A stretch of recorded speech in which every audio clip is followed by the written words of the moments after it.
tous, bienvenue dans notre débrief Motoax suite au Grand Prix de Mandalika. Donc on est retourné en Indonésie, ça faisait 25 ans que le MotoGP n'y était pas allé et on a eu un bilan donc, de cette course qui a été mitigé mais qui a été très positif en fait. Donc voilà, on a eu des problèmes avec le circuit, avec l'asphalte du circuit qui était déjà là pendant le test hivernal. On a eu un resurfacement en fait d'une partie du circuit, du dernier virage au virage numéro 5, parce que c'était la partie la pire, juste avant le Grand Prix. Malheureusement, il n'a pas très bien tenu donc ce travail de dernière minute et on a eu des problèmes un peu avec l'asphalte. Donc voilà, ça c'est un des points négatifs. L'autre point négatif, c'est qu'il n'y avait pas énormément de monde dans les tribunes puisque les tickets en fait étaient trop chers pour les locaux. On avait un engouement incroyable, hein, vraiment une passion des Indonésiens et donc sur l'île de Lombok pour le MotoGP, pour la course moto. Énormément de personnes roulent en moto en fait là-bas, il y a plus de motos, de scooters que de voitures et malheureusement le prix des tickets était un petit peu trop cher. Donc on espère qu'ils vont rectifier ça pour l'année prochaine, rectifier le problème de resurfacer le circuit, le bitume. Ils l'ont déjà annoncé, hein, d'ailleurs ils doivent le faire incessamment sous peu et bien avant que le Superbike y revienne puisque c'est eux qui vont y revenir en premier. Voilà, donc un chapeau bas aussi pour les organisateurs et les équipes qui ont travaillé sur la piste puisque dimanche on a eu vraiment un déluge qui s'est abattu sur ce circuit et sur l'île de Lombok. Ça a inondé le circuit complètement, il y a vraiment énormément d'eau sur la piste. On s'attendait à une course qui peut-être allait être annulée et les équipes se sont mis au travail, ils ont aspiré l'eau avec des camions citernes en un temps record. On a réussi à avoir une belle course sur le mouillé. Donc voilà, chapeau bas aux organisateurs qui, pour une première, ont vraiment assuré dans des conditions difficiles. Alors, du côté des perfos, Miguel Oliveira qui se venge. Il a eu un week-end hyper difficile à Doha et il a vu Brad Binder dans son coéquipier finir sur le podium. Donc il est un petit peu passé, Oliveira. Et là, il a fait un très beau week-end, il s'est bien qualifié et puis surtout une course énorme sur le mouillé. Oliveira qui est parti très fort, passe en tête, qui a contrôlé la course, voilà, il était à l'aise, il était vraiment un ton au-dessus. Donc voilà, chapeau bas pour Miguel, le vainqueur de ce premier Grand Prix de Mandalika. Côté français, un double podium, donc c'est reparti hein, comme l'année dernière. Fabio Quartararo qui a fait une course superbe, qui était parti, qui a manqué un petit peu de feeling au début sur les premiers tours et puis après il a pris son rythme.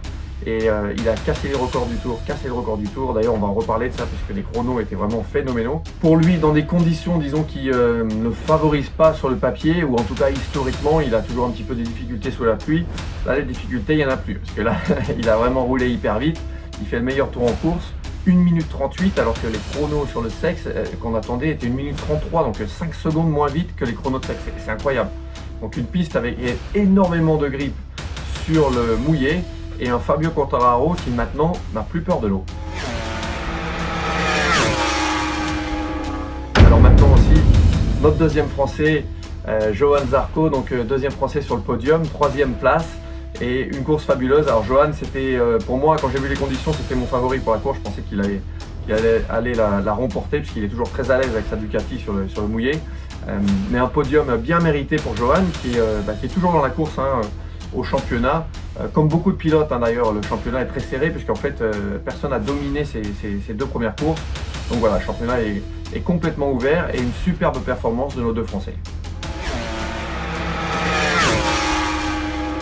Côté Ducati, ça a été une bonne course pour Jack Miller qui fait 4e.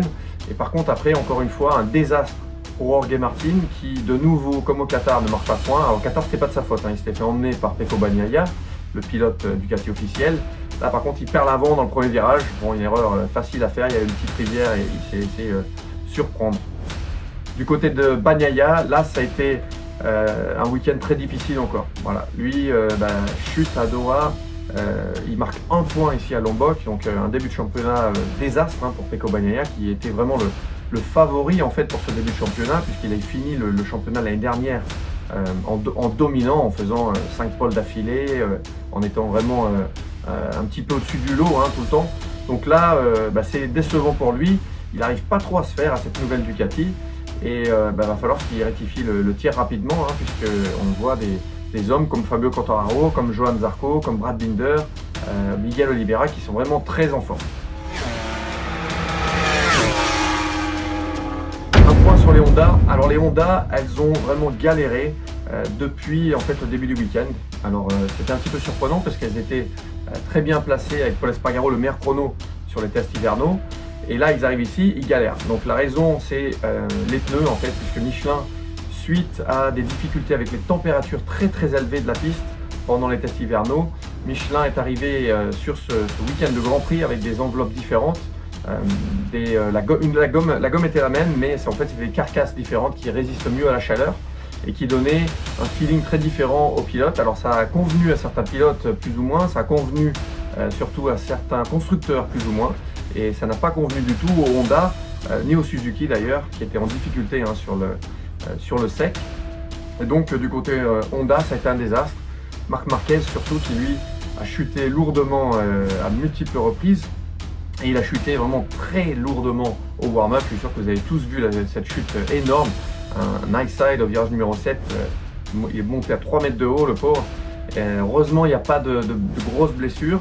Mais Marquez qui a quand même déclaré forfait pour la course, puisque il a eu en fait un trauma crânien léger. Bon, il était pas complètement out, mais il était désorienté. Donc ils ont préféré voilà, ne pas le faire rouler. Donc Marquez, pour lui, c'est un coup dur, puisqu'après la course sous la pluie, il aurait peut-être pu la faire. Donc voilà, mais il n'a pas été trop patient. Ça lui a pas trop plu de pas avoir le même feeling qu'aux essais.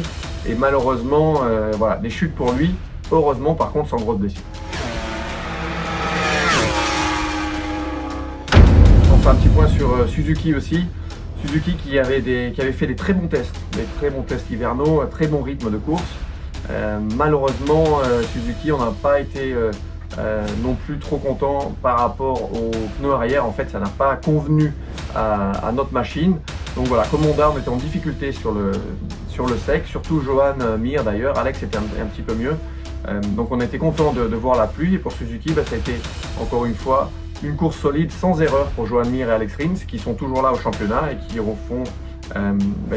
sont là dans le top 5, top 6, qui marquent des points pour le moment. Pour moi, il y a un gros potentiel chez Suzuki qu'on va surtout voir une fois qu'on revient en Europe. Donc voilà, j'espère qu'on va arriver à faire ce bond en avant pour monter sur les podiums dès le retour en Europe.